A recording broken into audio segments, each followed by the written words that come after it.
შესახებ მინდა რომ მკითხოთ, რომელიც ადვოკატმა წარმოადგინა გუშინ ქუთაისში პროკურატურაში. რა სიტყვით თქვენ, ანუ რა ექსპერტიზაზე არის საუბარი და შესაძლებელია თუ არა მართლაც გადაკვალიფიცირდეს ეს საქმე. მოგესალმებით, ინგა მაყურებელს მივესალმები, გმადლობთ მოწვევისათვის. მადლობა თქვენ რომ მონაწილეობთ. იცით, მე ცოტა არ იყოს დავიწყებ იქედან რომ მკვლელობაზე გადატანა მე ასეთი რამ დასკვნაში არ შეიძლება მეწეროს და არც მიწერია, რა თქმა უნდა. ეს ცოტა მგონია რომ მართლაც ამ საქმეს ძალიან დიდი ყურადღებით უყურებს მთელი საზოგადოება და რაღაც ზედმეტი აქცენტებია გადატანილი და ზედმეტად არის გაზრდილი სამედიცინო ექსპერტიზის დასკვნის წონადობა. სამედიცინო ექსპერტი ნამდვილად არ წერს იმას, რომ ეს მკვლელობა თუ თვითმკვლელობა ისეთ შემთხვევებშიც კი, როდესაც შემთხვევის ადგილზე მონაწილეობდა პირადად ვიღებთ მონაწილეობას ყველა დეტალის გარკვევაში. მეორე, შეკითხვები, რომლებიც დაისვა ქალბატონის მხრიდან, რომელსაც მე მქონდა სამწუხარო თუ ურთიერთობა ისეთი სატელევიზიო და მე მართალი გითხრათ, ალბათ სურვილი არ მექნებოდა ასეთი ლექსიკის ადამიანთან დღეს კი იყო თავშეკავებული და ალბათ მე თანავუგრძნობ ადამიანს ვერ მოვთხოვთ ქალბატონო მაია, მე არა, ანუ მე სხვათა შორის ერთს კიდევ დავა კონკრეტ ფიქრადაც არ გამივლია რომ თქვენ შორის დებატები რომ გამეკეთებინა, მაგრამ ადამიანს რომელსაც ოჯახის წევრი მოუკვდა თვითმკვლელობა იყო ძალიან რთულია რომ მას მოსთხოვო ემოციების შეკავება. გასაგებია ქალბატონო ინგა, იცით რა, ემოციები ერთია, მაგრამ შეურაცხყოფა უკვე ადამიანების შეურაცხყოფა ეს მეორე. ამას ნამდვილად იცით რა, 30 წელი ექსპერტი ვარ და ყოველთვის ყველა საქმეში არსებობს ორი მხარე. ერთი მხარე არასოდეს არ არის, მაგრამ ადამიანები გაგებით ეკიდებიან, ან იღებენ ამას, ან არ იღებენ. იციან რომ ყველა მეტნაკლებად საქმეში ჩახედულმა ადამიანებმა იციან რომ ექსპერტის დასკვნა არ არის სავალდებულო მტკიცებულება. მაია, მოდით გვერდით გადავდოთ თქვენი ემოციები ამ შემთხვევაში და ემოცია არ არის, უბრალოდ შეკითხვები იყო ქალბატონის მხრიდან ჩემს მიმართ დასმული დღეს უკვე, თუ რატომ არ არის ჩემთვის საკმარისი ის რომ კადრები არსებობს, მე გაუმძებელი არა ვარ, არც დამოუკიდებელ გამოძიებას არ ვაწარმოებ, მე ვარ სასამართლო სამედიცინო ექსპერტი, მე ჩავატარე კონკრეტული ექსპერტიზა და შემიძლია მხოლოდ ამ ფარგლებში კი ბატონო, ეს გვაინტერესებს თქვენგან. ეს არის ექსპერტიზა, რომელიც ჩატარდა საქმის მასალებით, სხვათა შორის არაფერი ახალი დაზიანებებთან დაკავშირებით მე არ დამიწერია, ბუნებრივია, მხოლოდ 3 ტომი ელექტრონული ვერსია იყო საქმის მასალების, ამას გავეცანი თავიდან ბოლომდე დეტალურად და იქედან ამოვიღე დოკუმენტები, რომელიც მნიშვნელოვანი იყო კითხვებზე პასუხის გასაცემად. ეს კითხვები იყო, რა დაზიანებები აქვს გოდერძი, უკაცრავად რა დაზიანებები აქვს დემოშტურვა სხეულზე და ბუნებრივია ეს დაზიანებები მე ამოვიწერე, ვიხემძღვანელე სასამართლო სამედიცინო ექსპერტის მიერ გაცემული დასკვნიდან. სადაც წერია რომ მარცხენა წვივის შიგნითა ზედაპირზე, შუა მესამედში არის ნაჭდევი, ზედაპირული ნაჭდევი 4 მმ სიგრძის და 2 მმ სიგანის. ასევე ამავე წვივის უკვე კორწვის ქვედა ნაწილში იგივე ზედაპირზე არის 2 მმ სიგრძის და 1 მმ სიგანის ნაჭდევი.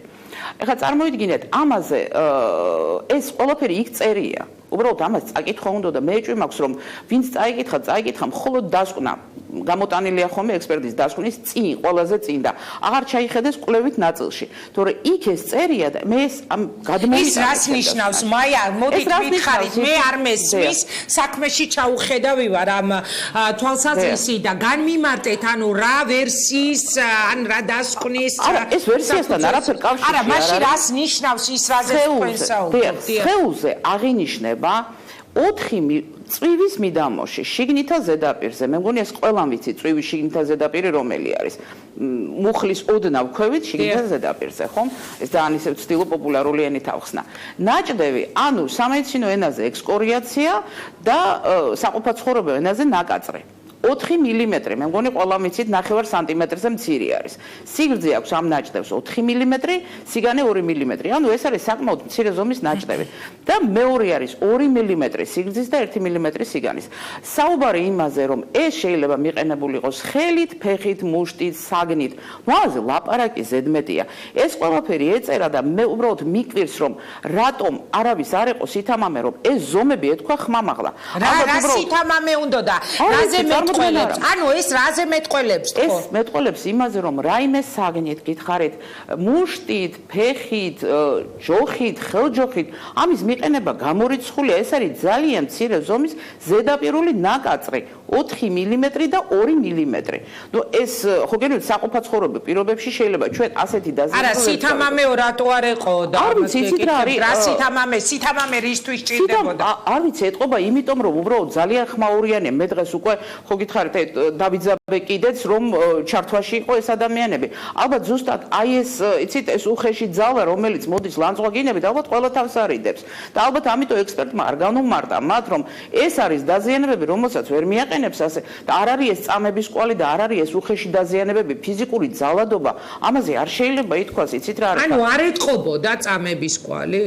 გითხარით ნაკაწრი 4 მილიმეტრი ახლა მე რო შემეძლოს დაგიხაზავდით არა არ მინდა დახაზვა მაია მე და თქვენ კარგად ვიცით ერთმანეთის ენა ასე ვთქვათ მრავალწლიანი სატელევიზიო ურთიერთობა გვაკავშირებს ანუ თქვენი დასკვნის მიხედვით იყო თუ არა ნაწამები დემურსტული წამება სიტყვას ექსპერტი არასოდეს სამედიცინო ექსპერტი არასოდეს არ იყენებს მე მხოლოდ თქვი რომ ამ ადამიანს ჩემენაზე რასაც მე გულისხმობ აი ამას გეკითხები იცით რა ეს არ წერია მაგრამ ფიზიკური დაზიანების კვალი მაგალითად ჯოხის გითხარით ჯოხი ხელჯოხი ხელკეტი ფეხი მუშტი ასეთი დაზიანება ამ ადამიანს არ აქვს ეს არის ნაკაწრი რომელიც შეიძლება იყოს ფრჩხილით მიყენებული ან ხეზე აძრომის დროს მიყენებული ან ნებისმიერ საყოფაცხოვრებო პირობებში მიყენებული მაგრამ მას არანაირი კავშირი არ აქვს სიკვდილთან ამ დაზიანებებს არანაირად არ შეეძლო ჯანმრთელობის თუნდაც მცირედი მოშლა, იმიტომ რომ ეს არის მსუბუქი ხარისხის დაზიანებები ჯანმრთელობის მოუშლელად. ანუ ტკივილს მოძრაობის შეზღუდვას რაიმეს ესენი არ გამოიწვევდნენ და რაც მთავარია, ეს დაზიანებები წარმოქმნილი არის იგივე ექსპერტის დასკვნაში წერია, რომლითაც მე ვიხემძღვანელე, დაზიანებები წარმოქმნილი არის სიკვდილის დადგომამდე დროის უმცირეს მონაკვეთში.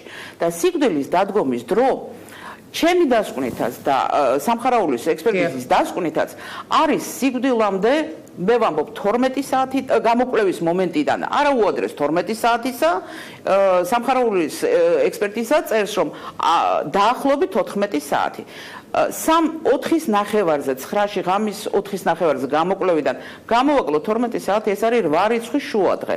ჩემი დასკვნითაც და მისი დასკვნითაც ეს არის 8 რიცხვის შუადღე. გოდერძი ცებზაძესთან უბრალოდ ეს ექსპერტის კომპეტენციას ვცდილობ რომ არ გავცდე, მაგრამ საქმის მასალებს ვიცნობ და ცნობისათვის ვამბობ რომ გოდერძი ცებზაძესთან მას შეხება ჰქონდა 7 რიცხვში და დაღუპვის დროთ აი იმ მონაცემებზე დაყრდნობით რაც ექსპერტს უწერია.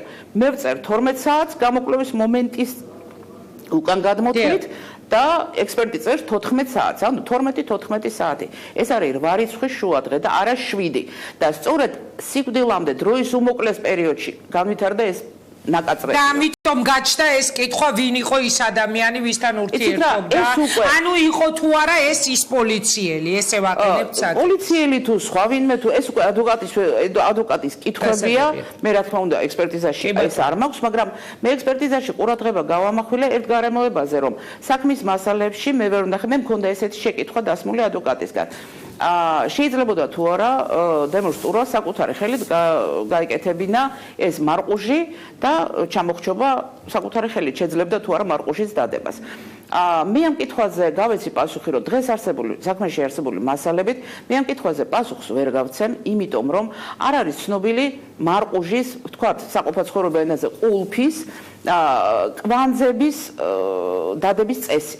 რატომ განგიმარტავთ? საერთოდ მოხრჩობა ან ჩამოხრჩობის დროს ძალიან მნიშვნელოვანია როგორი კვანძი არის გაკეთებული, ტიპიურია თუ ატიპიურია, ფიქსირებულია თუ მცოცავია. მცოცავი კვანძი როდესაც არის, მაშინ სულ სხვანაირად ხდება ჩამოხრჩობის. ჩვენ დღეს ამაზე არ გვაქვს პასუხი? ამაზე არ გვაქვს, რატომ იცით? იქ არის ძალიან საინტერესო ატიპიური კვანძი. აი წარმოიდგინეთ, კისრის უკანა ზედაპირზე მარჯვნივ და მარცხნივ არის ორი კვანძი.